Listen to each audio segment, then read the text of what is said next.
Colts facility. Got to speak with Shane Steichen, Anthony Richardson, and Joe Flacco. So today we'll kind of bring you all the main points of what was said. And I haven't really given my take on everything yet. I know you guys heard from Zach a bit yesterday. So I'll give you guys kind of what my gauge on the whole situation is, and kind of where do they go from here. So today, Shane said he acknowledged, because it's obviously been a huge NFL news story. He acknowledged that Anthony Richardson has been benched in favor of Joe Flacco. This is for the remainder of the season. The plan is for Joe Flacco to be the starter moving forward this season, with Anthony Richardson serving as the backup. So those two just get flip-flopped. Sam Ehlinger, I imagine, will still be the emergency third quarterback. I don't think anything changes with him. I know there was some talk about Jason Bean. He did get reactivated to the practice squad this week. He was just hurt. He had been banged up and was on the practice squad injured list. He is now just not hurt anymore. I don't think that has any bearing on this quarterback situation whatsoever. He just is healthy and now to participate in practice again. Shane was asked about, he confirmed as much. I know the timing looks a certain way, but I just really don't read too much into that one. Reasoning for the switch to Joe, Shane said that Joe Flacco, he feels, gives them the best chance to win. He acknowledged he did not know if Anthony is going to start again for the Colts, not just this season, but he said that would be nice, but he can't guarantee anything. So it appears, if all goes to plan, this thing at minimum for this year, the Anthony Richardson stuff is done. We're going to get more into the prospects for next season in 2025 soon, but the plan is to only see Joe Flacco play quarterback this year. That's why Anthony is the backup now, just as the roles were reversed. So, let's dive into it a little bit. Obviously, if this is just done on merit and it's because of Richardson's play, he is completing only 44% of his passes this year. His yards per attempt has begun to decrease as well. Now, obviously, at the start of the year, it started in the stratosphere. It was like 11 and a half or whatever, because he had that huge game against the Texans. That's obviously not sustainable, but it did start to come back down to earth a little bit. His touchdown to turnover ratio, like total touchdowns, is only 5. Only has 1 rushing touchdown all season at this point. It felt like he had that much already. He had about 5 or so total rushing touchdowns to this point already last year. So he's only got 1, which was a bit odd. Now that a lot of that is more so the play calls down in the red zone, because he did the vast majority of his rushing work, at least the fruit of it, in the red zone last year. 9 turnovers, though, including a pair of fumbles lost.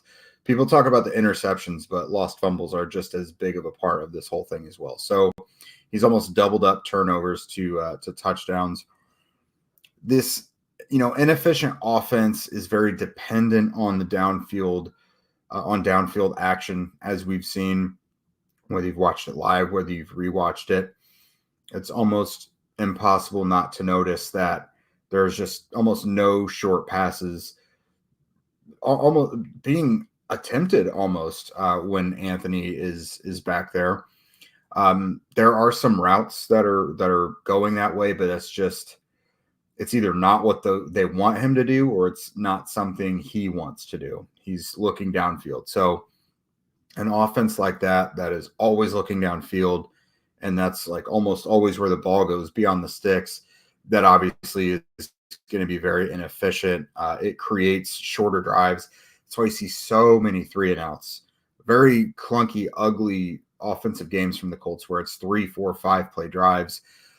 They've become not great on third downs, 37.6%. That is obviously not good.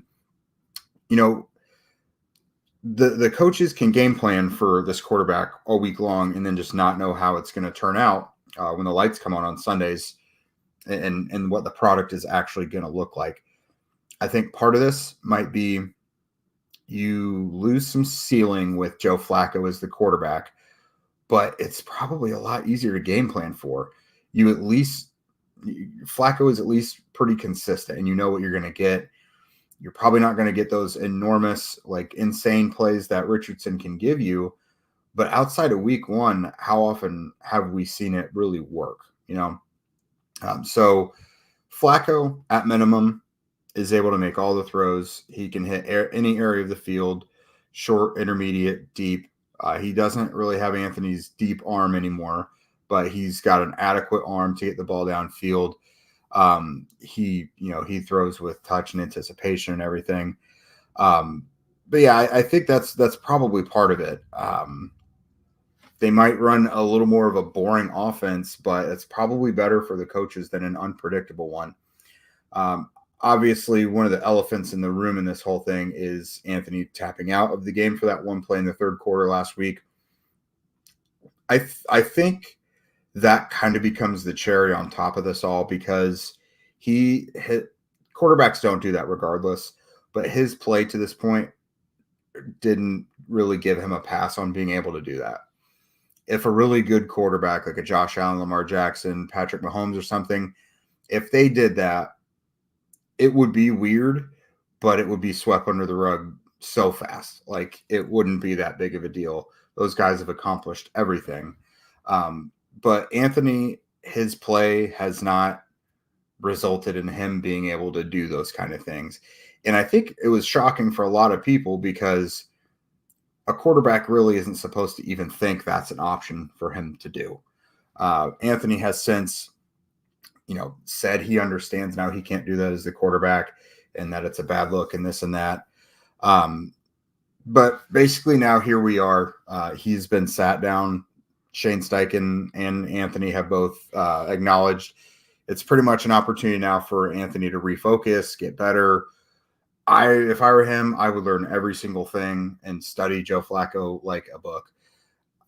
I don't want to use the word scapegoat, because I don't think that's super accurate. But if this is all just because of his play, then I don't think that's super valid, because Richardson has been a problem and his play has been a problem, but it's not just been on him. In this last game, he was getting pressured quite a bit, which, I mean, I'm not going to gripe about the offensive line because they've been awesome all year. That they've not been a problem, and I don't even want to know what this offense would look like if their line hasn't been playing at the level they have been all season. But the receivers aren't getting open. The timing of their breaks has not been what I would say, feasible and conducive to a really progressive passing attack. Guys are dropping stuff. Now, I do think there's been, Miami comes to mind, Houston comes to mind. Defenders are playing really good defense, and they're being aggressive at ripping at the ball. Some of these are drops. Some of them are just being up against a defender that's making a great play on the ball. You could say that comes down to want to, which it does. But my point is, from Shane Steichen and his play calls and allowing all this deep action to either, instituting it or allowing it to continue to happen without having things ironed out, from Shane to Anthony's performance to the pass catchers to the tight ends. What the tight end group is like the most anonymous group in the entire roster. Has anyone made any positive notes about tight ends really this year, other than Mo Alley-Cox doing a couple nice things? And that's the guy that we all said leading into the season probably shouldn't even be on the roster, because the other tight ends are supposed to be good enough to push him off the roster. So the whole passing game as a whole has not been great. A.D. Mitchell has not given them what I think they wanted or expected to this point. Now they're going to be patient with him. So we hear, we obviously heard this with Anthony as well. But yeah, that's basically where this whole thing stands right now. So coming up, we're going to talk a little bit more about Joe Flacco and maybe what to expect with him under the helm. All right, listen up, renters. We have all been there, feeling like we're burning cash with these rent checks. It's frustrating, right? You want to be paying towards something. But here's the deal. Built Rewards has figured out a way to make rent more rewarding. So say goodbye to the money bonfire and hello to a renter's revolution with Built. Built is breaking ground as a neighborhood rewards program that hooks you up with points on your rent. Every month, pay your rent and watch the Built points roll in. Use points to jet off to a dream vacation. Put your points toward a flight or hotel stay with 500 plus airlines and 700,000 plus hotels and properties. You can also use your points to book fitness studio classes or redeem them towards a future rent payment. They're designed to meet your lifestyle. Pay rent hassle-free through the Built Rewards app. Your rent game just got a major upgrade. Built points have been consistently ranked the highest value point currency by the Point Guys and Bankrate. Earn points by paying rent right now when you go to joinbuilt.com/lockedonnfl. That's JOINBILT.com/lockedonnfl. Make sure to use our URL so that you know that we sent you. Join built.com/lockedonnfl to start earning points with your rent payments today. All right, so let's move it along to Joe Flacco. Just to summarize, the Colts, knowing they had a quarterback that was going to have his ebbs and flows and be a roller coaster, they knew it was going to be a long-term thing. They decided apparently that 10 games was the limit. Obviously, that makes it feel like it's not just about play, but they have now moved to the 39-year-old Joe Flacco. Like I mentioned at the top of the show, Shane said it's because Joe gives them the best chance to win. I think if you're looking at the pros about it, Flacco's going to be consistent. You know what you're going to get with him. Jim Bob Cooter and Shane Steichen can want him to execute the basic things, and he's going to do it. I think his ball placement on like swing balls and screen passes and stuff is really good. I was actually really taken aback by that during training camp, how well he's able to place the ball on these short passes to keep guys in momentum. I think the short and intermediate game with like Josh Downs is going to help keep the chains rolling. We'll see what Michael Pittman's able to do. He was able to be semi-productive, a few catches with a touchdown in that Titans game. Very clear that he, with what Richardson's style is right now, Pittman was just probably not going to be able to be productive. But if Pittman's going to be out there at this level of whatever health he's got right now, Joe is probably the best bet to get something out of him.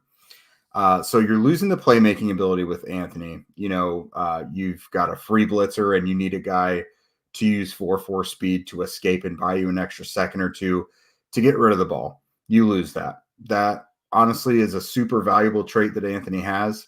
His ability to escape pressure and avoid sacks is something that Joe just doesn't have.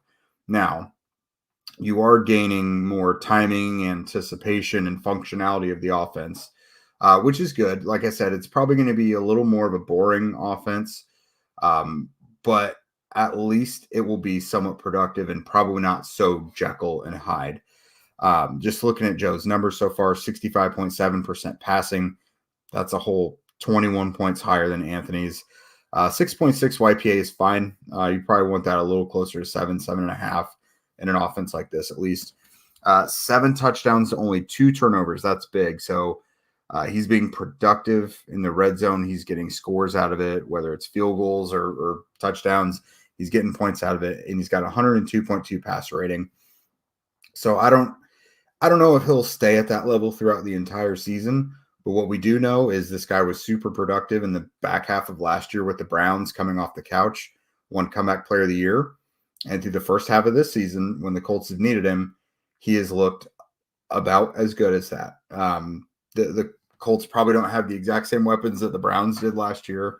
There's not really an Amari Cooper on this team like he had, or David Njoku, but for what the Colts have, I think Flacco can be productive. The offense, 22 of 44 on third downs. That's 50% with Joe in there. That would be, if it was for the whole season, that would rank third in the NFL right now. So Joe's dynamite on third downs, which is great. Now, a bunch of those third and longs that they talked about the Colts being super productive at, you love to eliminate even having those third and 15s or whatever. But I just think with Joe, you're at least knowing what you're going to get. The game plan that you want to run week in and week out is probably more doable and attainable. Like Anthony's going to give you some of the highest highs, like we saw against Houston with those couple plays. But as we've seen, even if it's not just his fault, things weren't productive or consistent with him in there. I'm not saying it's the move I would have made, but if you're looking at this from a Colts lens, from the coach's lens, it sounds like Shane Steichen wants to be able to, look the guys in the locker room in the eye and say that he's keeping guys accountable. And no matter how many times the Colts say the tapping out thing had nothing to do with it, when you couple that with Anthony's play and it not being good enough, I get it. I get why he would feel like perhaps it would be a risk to lose the locker room if that was the case. Now, Shane did not say that. He did acknowledge he had discussion with some of the leaders on the team, whether that was about whether he should do it or just what their gauge was on the whole situation. But I don't think he just did this willy-nilly. I think this was well thought out. Would all of us do it? A lot of us probably not. Personally, I don't think I would have done it because this year, we'll get into this more in the next segment, but basically it just creates a whole new mystery that didn't really need to be there. So Anthony Richardson has been benched. The word is it's because Joe Flacco gives him the best chance to win, but really Anthony's numbers have been atrocious. There was the whole tap out thing. Is there a risk of losing the locker room? Who knows? Maybe not. But with Joe Flacco, you at least know you could probably execute the game plan that you're searching for. So coming up, let's summarize all this. Let's say what it really means and then what it means for the Colts moving forward in 2025, because you go from knowing what your situation at quarterback was probably going to be to now this might as well be any of those years post Andrew Luck where it's just a huge mystery and we have no idea. Get ready to tackle the NFL action with FanDuel, America's #1 sportsbook. Because right now, new customers, you guys can bet $5 and get $150 in bonus bets if you win. The FanDuel Sportsbook app gives you everything you need to place live bets on the NFL all in one place. So when you get a hunch in the middle of a game, you can check out the latest stats, view live play-by-play, and so much more on the same page where you place your bets. Just visit FanDuel.com to join today. You'll get started with $150 in bonus bets if you win your first $5 bet. That's FanDuel.com. Never waste a hunch and make every moment more with FanDuel, an official sportsbook partner of the NFL.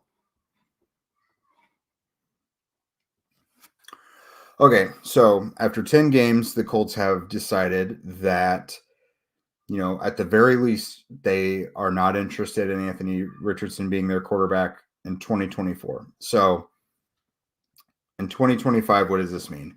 So Joe Flacco is a free agent after this season, but you have abridged Anthony Richardson's experience so much now to this whole season. You probably would have had a really good idea of what you wanted to do moving forward if you're the Colts. If you want to continue pursuing him being your quarterback and build around him and keep it rolling, or if you probably need to move on and look in a different direction. Flacco to another 1-year deal, and that's fine. And then you just have a battle between Flacco and Anthony in training camp, I guess. Or instead of Flacco, there are other free agents. Sam Darnold is 30 right now. You can get a guy like that who has starting experience in the NFL and all of these guys at one point or the other have done well. You could do something like that and get a bridge quarterback. I think that makes everybody here want to throw up because we've already been through that. So it's just like, what are we doing here? You bring in one of those guys to compete with Anthony in the summer and the best man wins. That's not much of a plan because as we've seen now, if you have more than one quarterback, you don't have one at all. We all know that now. Not everybody's Andrew Luck or Peyton Manning. Not everyone's Patrick Mahomes or this or that. There are bona fide stars and studs in the league. But I think at this point, when you're taking a quarterback that's going to be for the future, you probably need to get a guy who's got more of a background that I don't want to say guarantees success, but Anthony Richardson, if they have given up on him, it turned out to be a bad gamble because everything in the guy's body of work said, like, you maybe don't take a chance on this. He had very little experience starting. He'd never been an accurate passer, but they bought into them being able to fix those things and getting him up to speed and being productive. So at this point, you have to reevaluate how you do things. Who knows who's going to be there to do that? Because if you've moved on from Anthony, is Chris Ballard still there? Is Shane Steichen still there? You don't know. But then you look towards the draft, and it's not like an awesome draft this year like it has been in recent years. You're looking at guys like Cam Ward, Shedeur Sanders, Jalen Milroe, Carson Beck, Quinn Ewers, Garrett Nussmeier. Those are all the guys right now who are going to be getting like first-round consideration. And it's like, do you want to draft a quarterback in the first round for the second time in 3 years? That's what this whole situation has created. I think you would probably feel even better if the Colts were like, yeah, we're going to give him, Anthony, like a few weeks to calm down, recenter himself, and he can earn this spot back. But they don't intend on him starting again this season. So you have ended the critical reps that you said he needed. That's not going to happen this year. At least not to plan. Now, if Joe gets hurt or something, then Anthony's back on the field. But you now no longer have all of the evaluation of Anthony that you said you wanted this whole time. So your options moving forward into 2025, I mean, it would help to know who's going to be making those decisions. If Chris Ballard and Shane Steichen are still going to be there.